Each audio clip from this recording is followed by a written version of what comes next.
Welcome to the Love Language Leadership Summit. I'm Shannon Wooten, and with me today I have a true visionary in every sense of the word.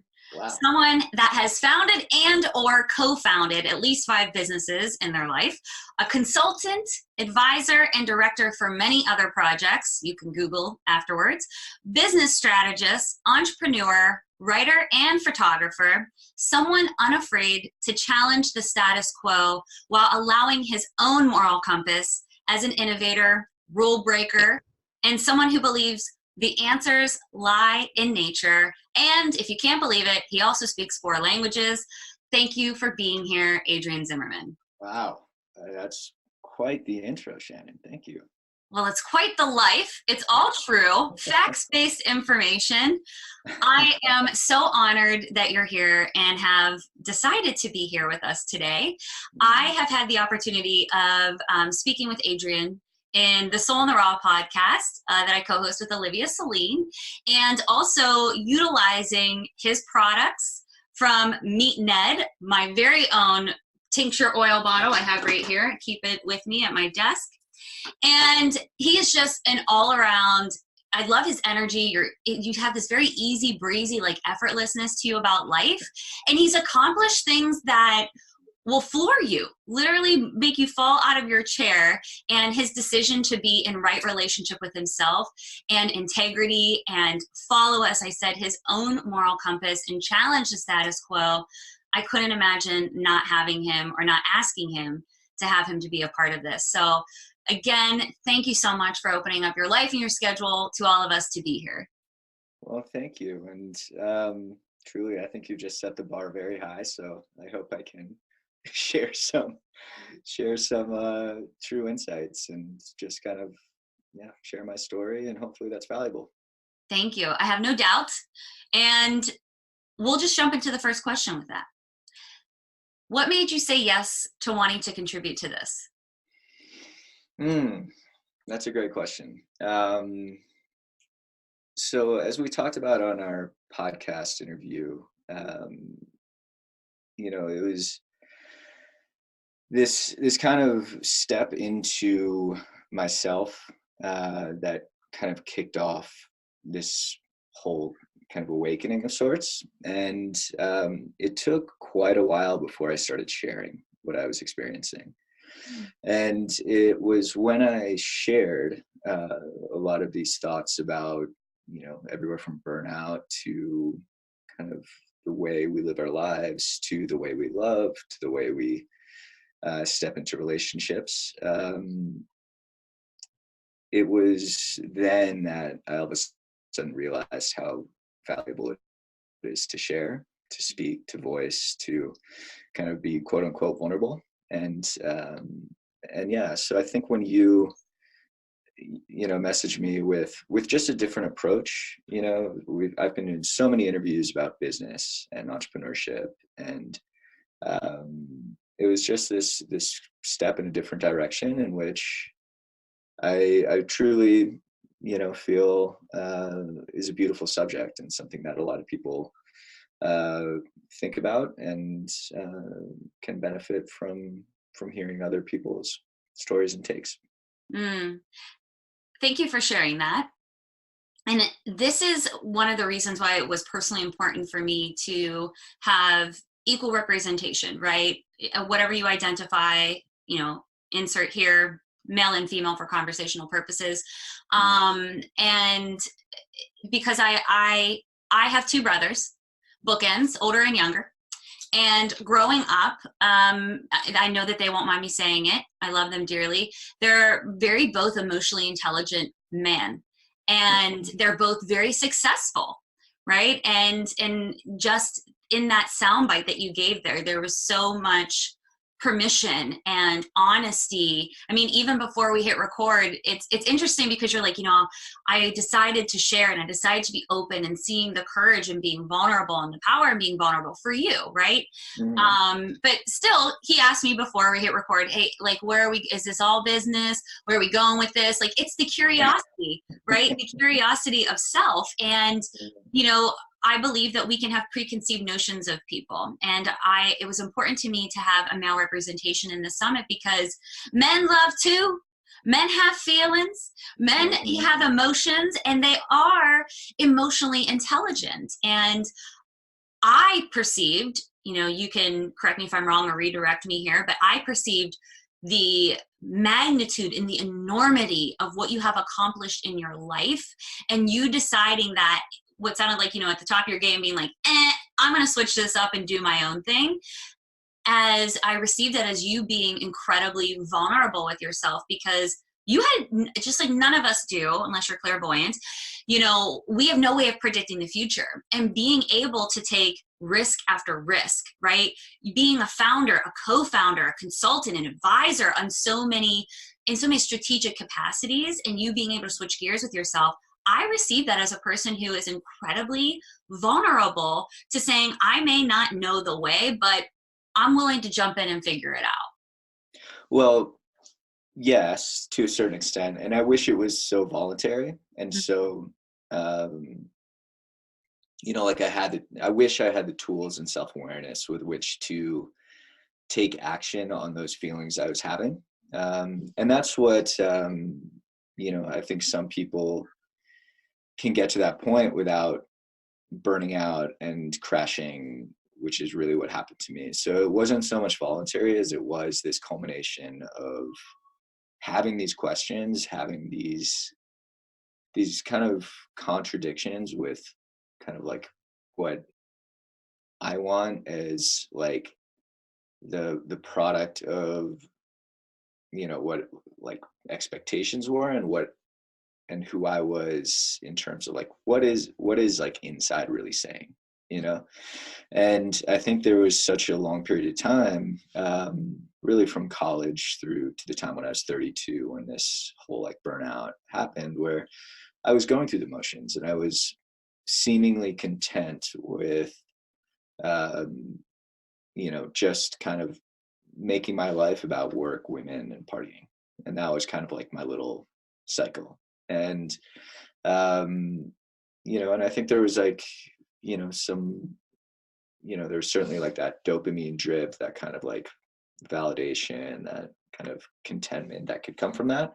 But Mhm. at some point that ran out because during that time, there were certainly moments in which I was like, this doesn't actually really feel right, but I'm going to do this because it makes a good story. It gives me more like social validation. And it's like, I was just going through these motions in which it was like, okay, I'm like climbing this mountain and, you know, thinking that, okay, I get to that, like the top of this and I'm going to be great.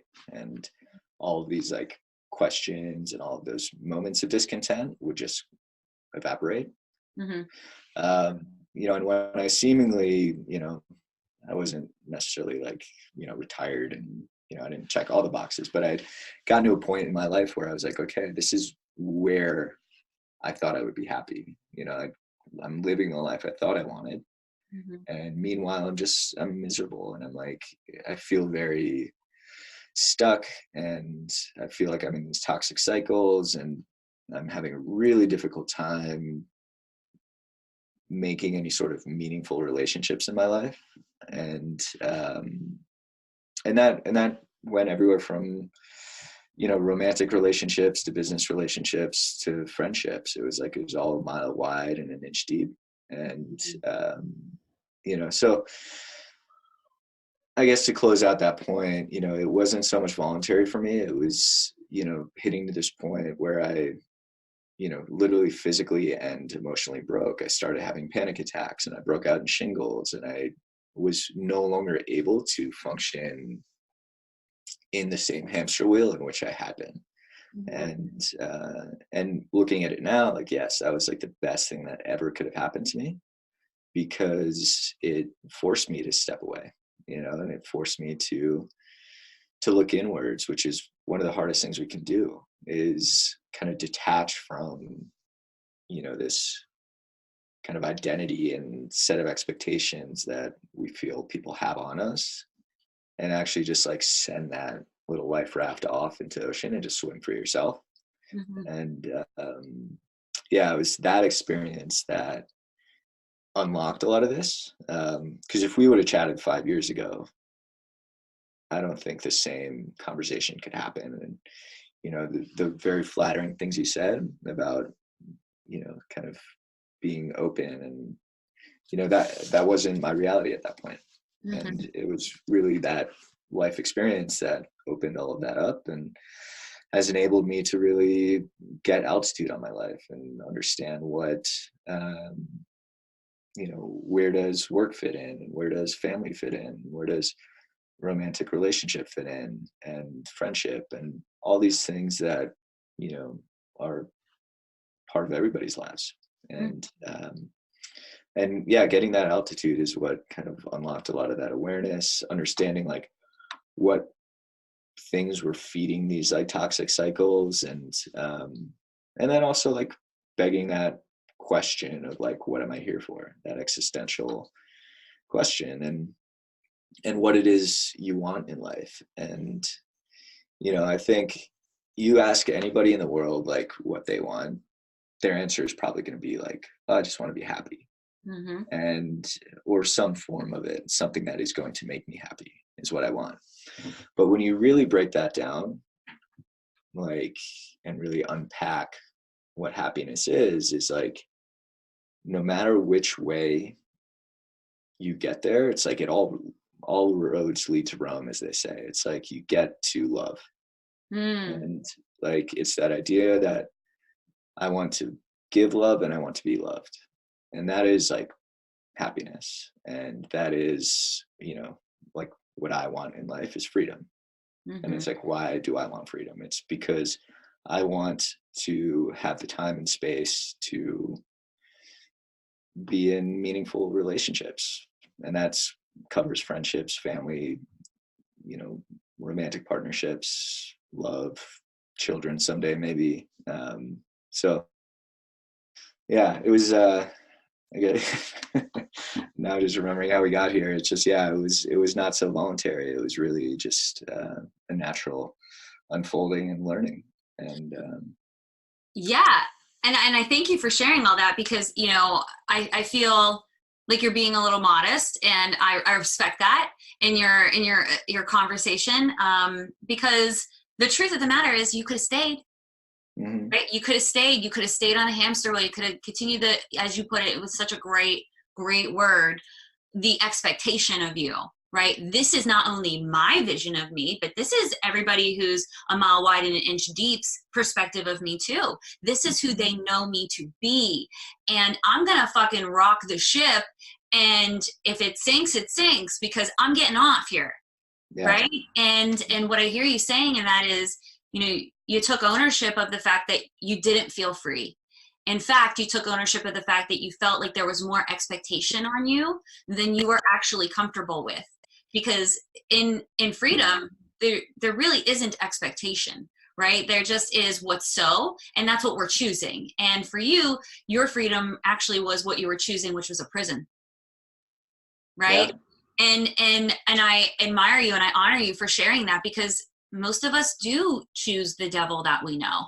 And that is to stay on the wheel, and that is to keep chipping away. And we think we're chipping away at the thing, but we're really chipping away at our fucking selves. We're chipping away at our spirit. We're chipping away at our energy. And so what I hear you saying is that you decided that for you, in order to love yourself, it was to give yourself option. Mm-hmm. It was to give yourself the right to choose. It was to give yourself the right to say, I actually get to have whatever I want, and that's not this. I don't want this. Yeah. Yeah. And it really took that major leap in stepping away from that expectation and that identity. And it was a very scary thing to do, because you're right. Like, you know, there was a choice in it, and I saw there were two choices. It was go see a shrink and get Xanax and just keep going, or it's, you know, really take a step away and just detach myself from that person who I have become. And that person who I've become, I think you said it very well, is a prison. You know, it's not that true self. And, you know, I think that's where, you know, the first step of this whole journey was really developing a sense of self-honesty, and like reopening that line of communication with like, okay, like take all the stuff out of it, take the money, take the bachelor pad, take the women, take the, the things that I thought had so much meaning, and what is left there, and like, what is it that I actually want? And it took time to get there, for sure. And it's like that little like prefrontal cortex still activates, and certainly wants to veer its head, but it was that sense of self-honesty that all of a sudden like unlocked that prison door, where it was like, okay, I can actually like listen to myself now, and I can actually like shed all of this expectation at work or wherever else. And yeah, I mean, that was of course super liberating, because how that prison unfolded is like, okay, like I have a sense of inadequacy. Like that's just what I deal with. Like I walk into a room, I'm like still trying to feel it out. I'm not sure if I stack up. Yet in my work life, it's like people had this expectation that I walk into a room and I'm just cool, calm, collected, and I'm like, I'm quote unquote crushing it. With romantic relationships and dating, I think there was always this expectation that I'm like the guy who can take care of somebody, and I can, I'm like rich, and I'm like, I check off all these superficial boxes. And then, the reality is like, I don't feel confident all the time, and I don't have, like I'm not retired, and I'm, I have so much uncertainty in my, in my own self, that, when the expectation is somebody only loves me if I am that, it doesn't allow for a true sense of self. So it's like, it's almost like when I was dating back in those days, it was like I was playing a role, and, I would get this validation of like, oh, like, she says she loves me and this is great. But then like, there was never that opportunity to be like, I'm actually really concerned about money, or I'm actually really concerned about, what's happening at work, and it never gave me the safety with which to express that. And yeah, and it was just a cycle. It was exactly that. It was a prison. So it was only when really like it all came down that there was nothing left to protect, almost. And just like, okay, this is me. And yeah, I mean, in that long period of learning, being able to apply those lessons and actually see like, okay, self-honesty leads to honesty with others. When you're not honest with others and you're being quote unquote vulnerable, that's where like real human connection happens. And real human connection is truly the foundation of love. It's like, if you cannot actually connect with somebody, how can you actually love them?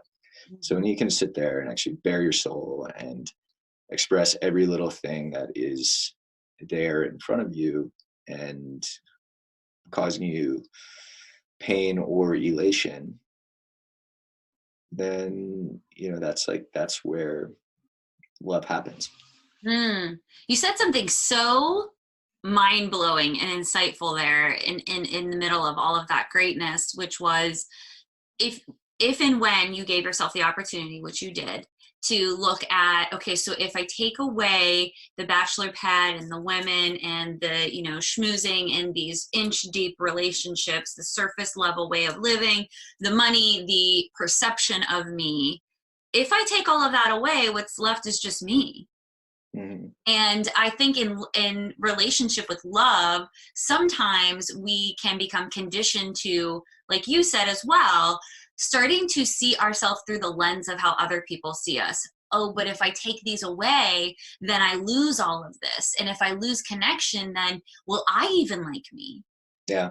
Yeah. But before that was ever manufactured or crafted or put together, there was always you. Sure, may not be the same person anymore, right? I'm not the same person I was, I feel like 5 hours ago sometimes, that I am, in the immediate present. It just is like evolution happens so quickly. It's wild these days. But there's a real ownership of looking at, okay, so if anything feels off for you, if anything has a funky energy to it, are you allowing yourself to look at, if I removed all this shit that I've built up to define and validate my current definition of what I've decided doesn't quite feel right, well, what's left? Oh, it's just me. It's just me. And that leads me into my next question, which I think is perfect, which is, what does love mean to you?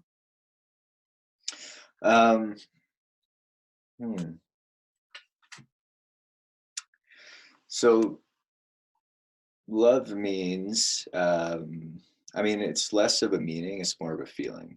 You know, it's this total like alignment where there's just like, there's like an inherent safety in love. There's this beauty in love. There's this, it's just, it very much feels like the essence of life. You know, it's like tapping into like the source in a way.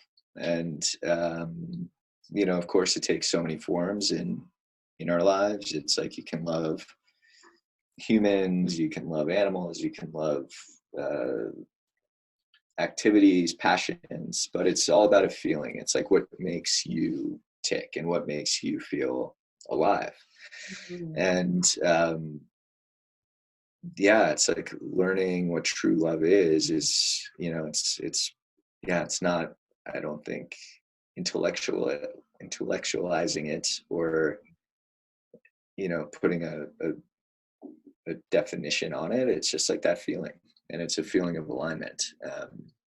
So I mean, it takes many forms, and, you know, I'm certainly like, you know, when it comes to romance, like I realize like I really am a romantic. Like I love, and I love to experience love with another person. And going back to prisons, you know, when I was able to kind of step away again and you know, redefine like what a meaningful relationship is, it doesn't have anything to do with anything except love, and that feeling of alignment and safety, and just feeling like this is right. And and that was a scary thing too. You know, when I was away traveling, I was almost like, I would have all these dress rehearsals when it came to romance, because I was, you know, I don't think we got into it on this podcast yet, but, you know, I was traveling for 2 years, completely stepped away, and I would, you know, I was in essence undateable for 2 years, but it didn't mean that I wasn't able to have romantic connection. And it was almost like, okay, let's try what this looks like. If I'm going to have to say goodbye to this person in a week, what does the next week look like? If I'm truly in alignment with myself and can communicate freely, and let's see how that goes. And by doing this, it was like opening this door to like, oh my gosh, like love exists, you know, like there can be this sense of true safety and just speaking my mind and my concerns and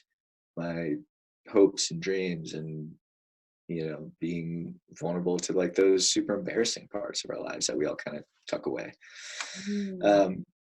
So it was just kind of like reinforcing like, okay, there is this different way to exist. And, you know, when I got back from traveling, I had met a woman, and, you know, was like, okay, like, let's see how this goes, if I'm actually like could possibly be in one place for some time.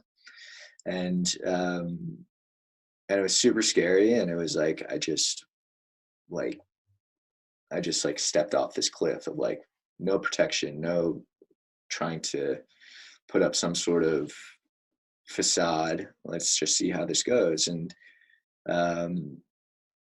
like immediately I fell in love, and it was like, whoa, like that hasn't happened in a very long time. Like that hasn't happened in 10 plus years. Like, and, you know, at the end of it, it didn't work out, and there was pain and heartbreak and all those things, but like the silver lining was like I felt love. You know, and that was just a testament to like, okay, like be true to myself. That's where like the fruit of life comes. And yeah, I think that's like the long way of saying like, you know, love is about self-alignment and And with that self-alignment, you can actually experience what real love is. Yeah. And I think that we glamorize our examples of love, what we see of love, maybe even in a movie where we're often like, I want that. But we are relating to it from a feeling that we're getting from watching these two people, not actually feeling it within ourselves.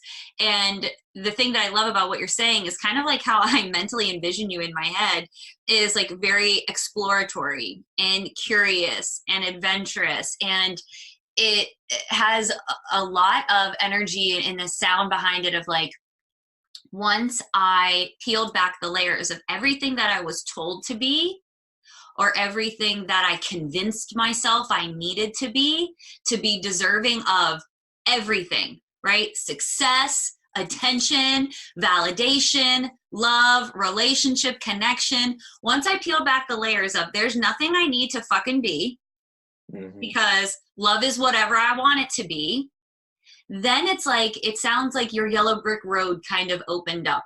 Like Dorothy and the wizard were like, come on down. Come on. And you went towards the exploration and adventure of, I am aware that this could hurt, because love is feeling, as you just eloquently said, but I would rather feel it and know what it really feels like than to put any other suit on and fake it ever again. Completely.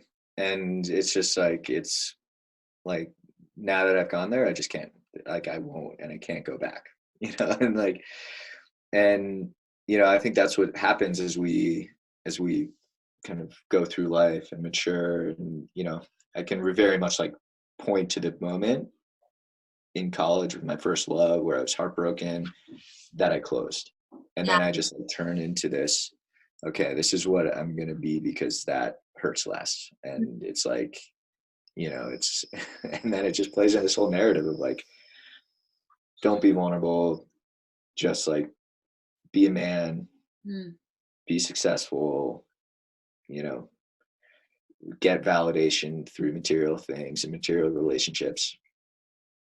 And then like, you know, 10 years later, I'm sitting there and I'm like, I feel nothing.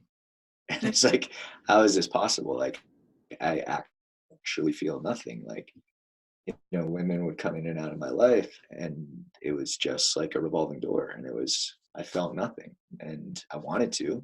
I would almost like try to make myself sad when I would, you know, split with somebody, or I would, you know, try to convince myself like I'm in love with somebody, but there's no truth to it, because there's no truth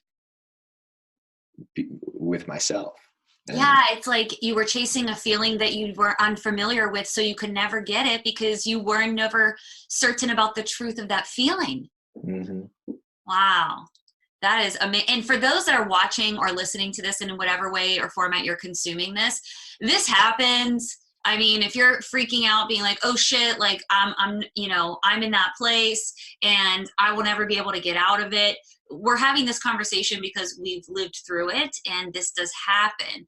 And again, going back to the beginning of what Adriaan was saying is, you can choose to stay on the hamster wheel, getting the same fruits that you've always gotten, and only halfway satiating your appetite ever, and continuing to chase that feeling. That's fine. You can choose that.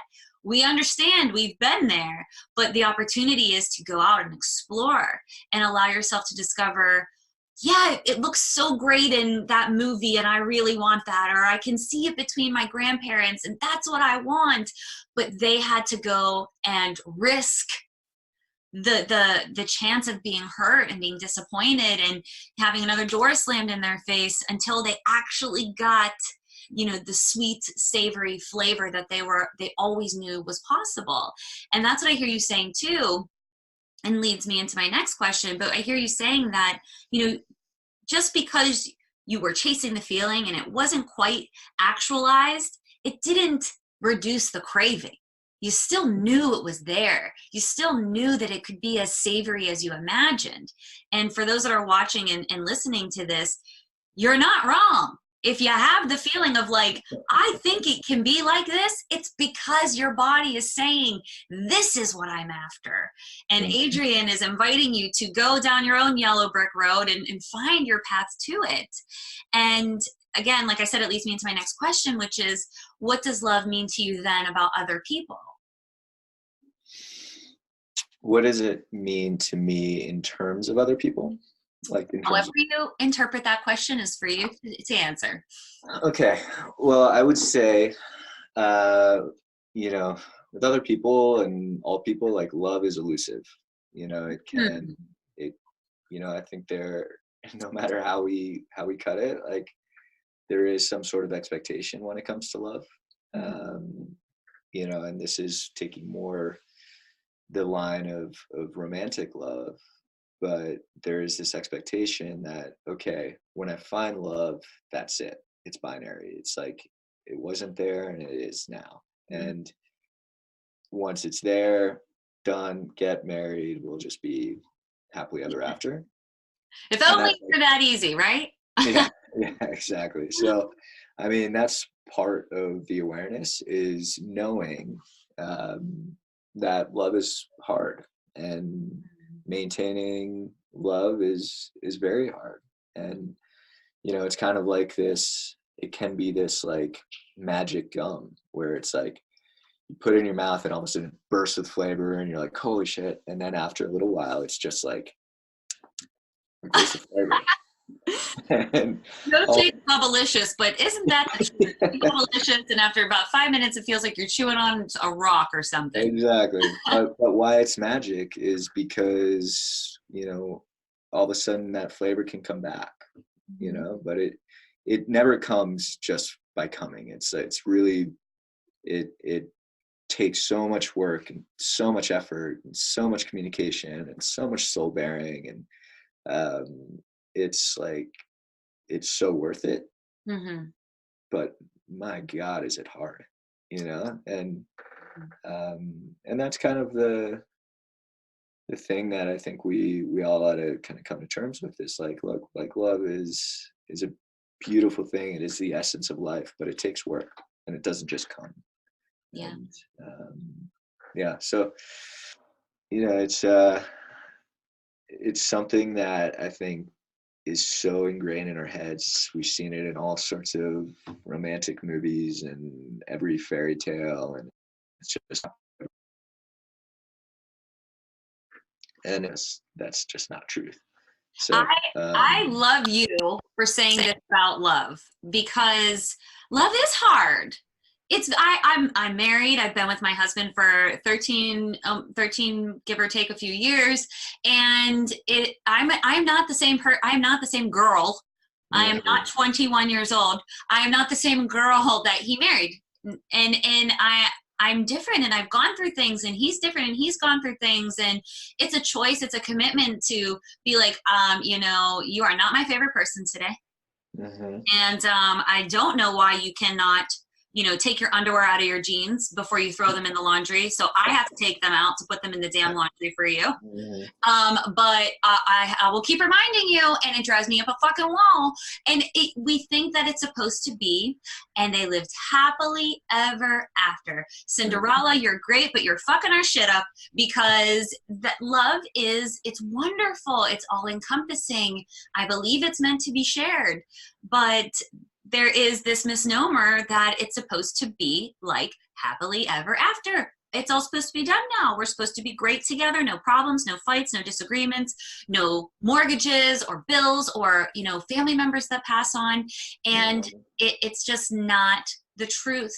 And I agree with you wholeheartedly that we over glamorize and look at relationship with everyone, even ourselves, with rose colored glasses. Like, you're never going to look in the mirror again and be like, oh my gosh, that, you know, that this love handle, you know, what is wrong with me, or this pimple, or, you know, I need to get my teeth whitened. There's always going to be some sort of challenge that we're facing with ourselves and with others. And love is no exception. It's all a growth process and a continual commitment to show up when that person's not your favorite, or even you are not your favorite.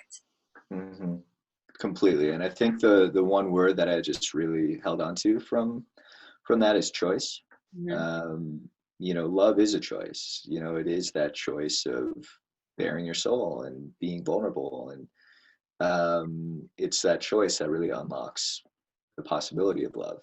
Yeah. And, the way that I've really come to kind of visualize that choice is this like sense of leaning in, right? Like, you're two people, one person might go this way, times in their lives, and they might come back.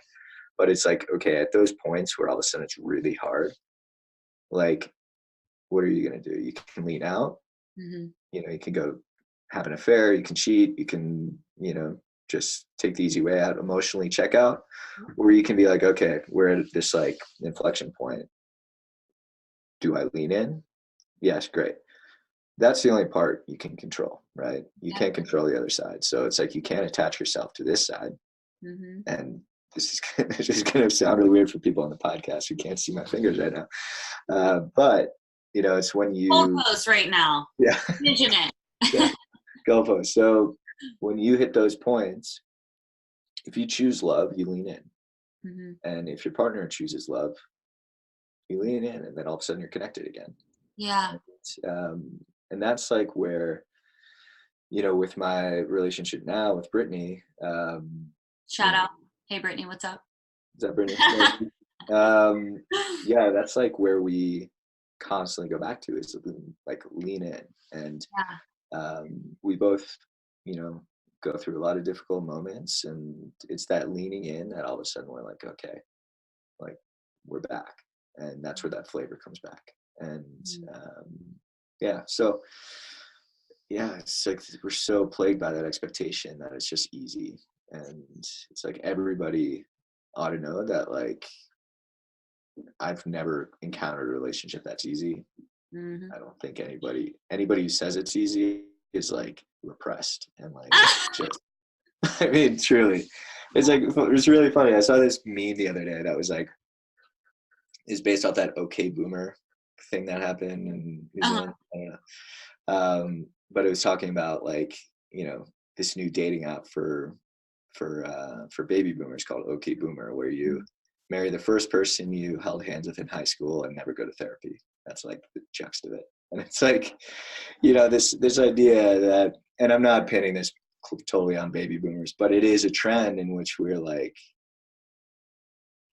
yeah, it's just easy. And if it's not, you just suppress it. And then everybody's like just miserable. And it's like, we can all free ourselves from it. Yeah, and that's what I hear you saying too, is like it's not easy, so wake up, and like I hear that and what you were saying, what love means to you about you too. Like it was an opportunity for you to wake up to yourself. At the end of this, I am still deciding, is this what I want? Because love is whatever I want. And I love that you gave the goalpost example. It's a choice to lean in, right? Because it doesn't make you bad or wrong if you lean out, because that's a choice too. Honoring ourselves in love means delegating and regulating what we are allowing to infringe upon our own energy, our own space, and impact our essence and our being and who we show up as in the world. And I see this happening too on social media. Social media is an amazing platform. You can be in connection with somebody as amazing as Adriaan within seconds. Like it's revolutionary. It's changing our quality of life. You can now have FaceTime conversations with therapists and psychologists. Like it is making everything so accessible, and we have businesses that are flourishing because of it, because we're leaning into it and we're deciding, I'm going to show up from this space on this platform that's been provided to me, right? And now there's this other side of it that's being demonized for, well, people aren't being authentic and they're not being real and they're lying and they're falsifying and manipulating. That's your discernment of the relationship. So if that's your discernment of the relationship, have a choice. Lean out. Stop following that person. Decide they're not for you. You don't like their energy. You don't gotta like everyone, because love is whatever you want. Relationship is whatever you want. Choice is actually whatever you want.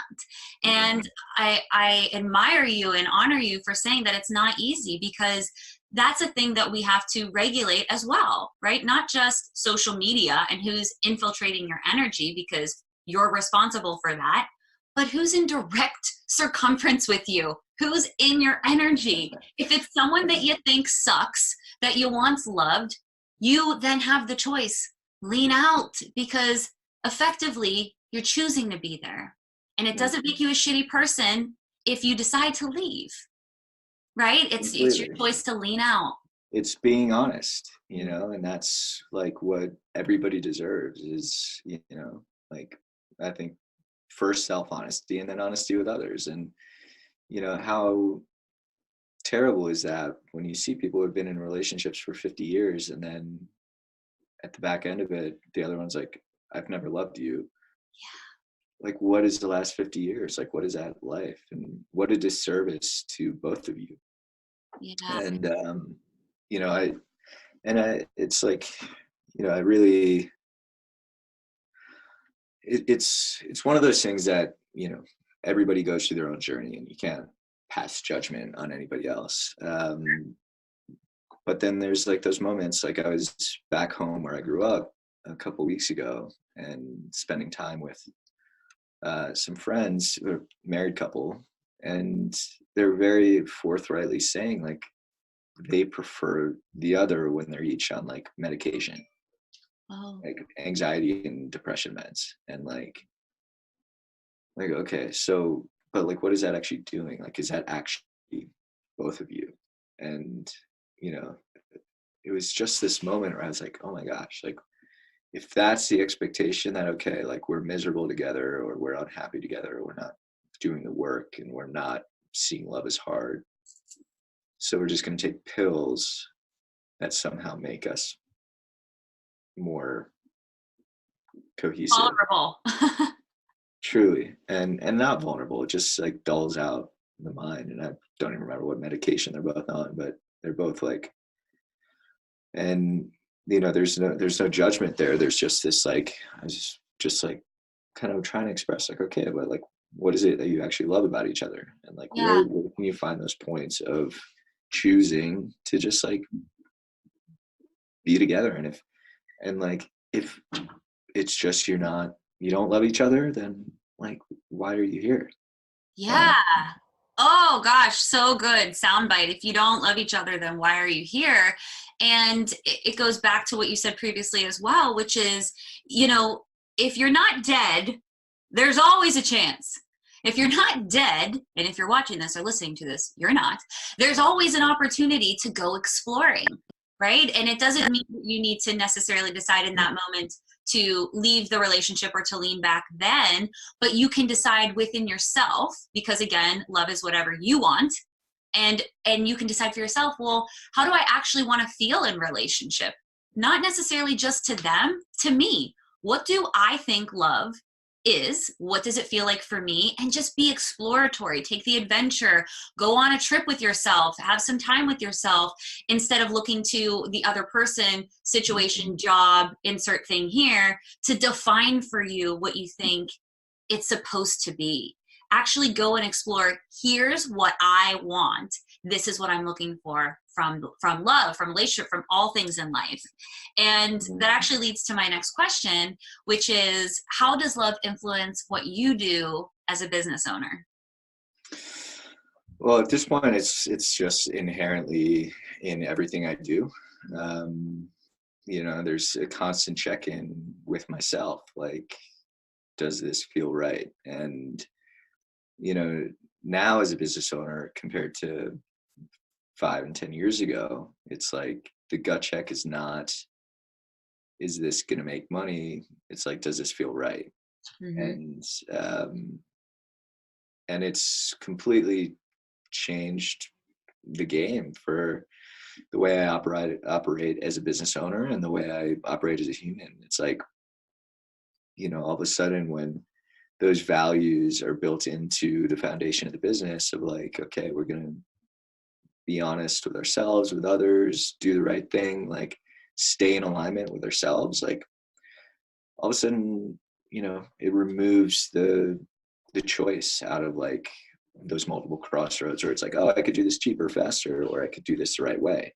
Mm-hmm. And so, you know, I really attribute a lot of my own ability to contribute to this business, to that self-honesty and that love that I want to share and put out into the world. Like, my co-founder and I, each year it's now our third, we're starting our third year, and each year on the anniversary, we climb a mountain. And the first time we climbed the mountain, is when we actually like set the values for the business. And the second time we climbed the mountain, we were a year in, and we had these like beautiful products, and we had some momentum behind the business, and it was like, okay, like now what?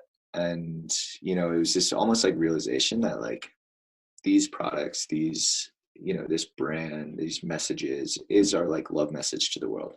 And if we're truly being honest with ourselves and everything we do with this business, that no matter how it turns out, whether it succeeds, fails, like we can both feel very much at peace with what's happening. And thankfully, it's gone the way that we would have hoped, which is we're just continuing to grow. And now we kind of see this, I think this year we're kind of coming to the realization like, okay, it's not just about us, but we can hopefully be able to act as a beacon for others to be like, okay, like this is a way to do business where you look at not just the business bottom line, but you look at, your customers, and you look at, your teammates, and then you look at like the social and environmental impacts that you can create. And if you're kind of aligning with all four of those considerations, like you can still do well, and you can still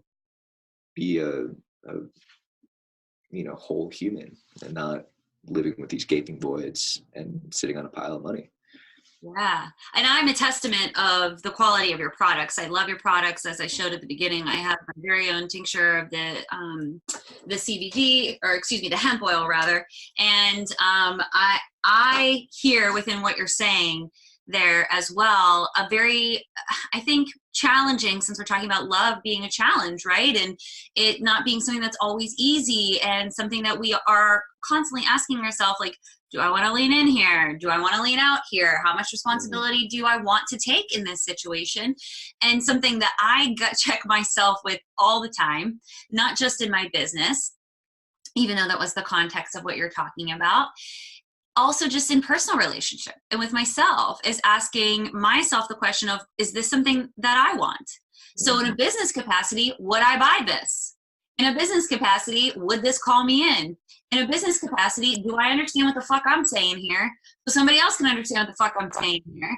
Or if, in a confrontational situation with the leaning in or the contention or being hard, even when I'm having a conversation with my husband or mother or family member, it's like, is that how I would want to be treated? Is that how I would want to be talked to? Is that what I want from love? And if the answer is no, then there's an opportunity to check in with yourself, right?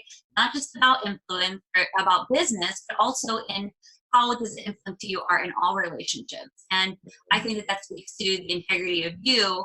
And one of the other speakers I was talking to recently said, there's an element of grounding, of like checking your feet and being like, how grounded am I in this engagement? Again, not just with relationship, not just with business, but also with myself, right? There are times where I'm talking to a friend and I'm thinking to myself, I would never take that advice. Why don't I take my own advice? Shit, that was pretty good, right? That we do have those moments to say, this is whatever I want. So if this isn't serving my own baseline, my own threshold of what I'm expecting and what I need from here, then why would I put that out into the world? Why would I share from this place with other people? Why would I treat myself this way? Beautiful. Yeah. I mean, if you do it any other way, it's a house of cards, and you just start building up this thing. And it's more like if you really pay attention to the foundation and let that cure, and like really, that foundation being alignment with yourself, like you have a solid foundation. You're not kind of worried about the whole thing collapsing at any given time. Agreed on so many levels. Such good stuff, such amazing and inspirational feedback today. And for those that are listening to this and they want to know, okay, well, how can I get my own CBD? How can I find out about Meet NED? Where can I learn about Adriaan, what you have going on? Tell them all the things. Cool. So yeah, we're doing everything over at helloned.com, HELLO NED.com. Our Instagram is MeetNed, and our company is actually called NED, not MeetNed. So yeah, I mean, that's where we're constantly, trying to bring to life all the best, natural remedies that really can act as better first lines of defense before we have to turn to pharmaceuticals and over-the-counter meds that, are really treating the what, not the why. And we started with our full spectrum hemp or CBD products and do everything in small batches and slow crafted and really, just like awesome seed to bottle process. No pesticides, right? No pesticides, really working only with independent farmers. And, really it's all about just kind of sharing, where this comes from and why we're doing it. And, but, we call ourselves a wellness brand because we don't stop at CBD, and we're working on products made from other plants and herbs and roots, minerals, fungi, algae. So, there's lots of more fun stuff to come. But more than anything, it was just so nice to talk about, life and love and the thing that, really drives us all. Makes the world go round. Is it the website helloned.com? Yes. Right. Okay. So the website's helloned.com. You can go there and you can learn more about everything that he's talking about, how, the farming that they have. They have a whole video on it on their website. It's incredibly interesting, and also really right up my alley, especially if you're an organic enthusiast and don't want to be putting any more crap into your body than we're already doing. Go check them out. I really, really love them, and I stand behind their product. I tell everybody about it, and now I'm sharing it with you. So thank you for being here. It was such an honor to receive your insight, your vulnerability, and really, truly, like, the power and poise that you house and stand with on love. So thank you. Well, thank you, Shannon. Really, and a big truly a pleasure to be here. Oh, thank you so much. I'm sorry that cut out there. And a big thank you to you, the audience, for joining us. See the show notes for a special freebie from me if you're tuning in via YouTube. And for, of course, how to get in contact with Meet NED, Hello NED, Adriaan Zimmerman. Look in the show notes for those. And because love is meant to be shared, sharing is caring. If you loved any piece or part of this, anything here that you heard that was meaningful for you or impactful for you, please feel free to share this with a friend in whichever format you're consuming it, whether it's YouTube, Instagram, or audibly on iTunes.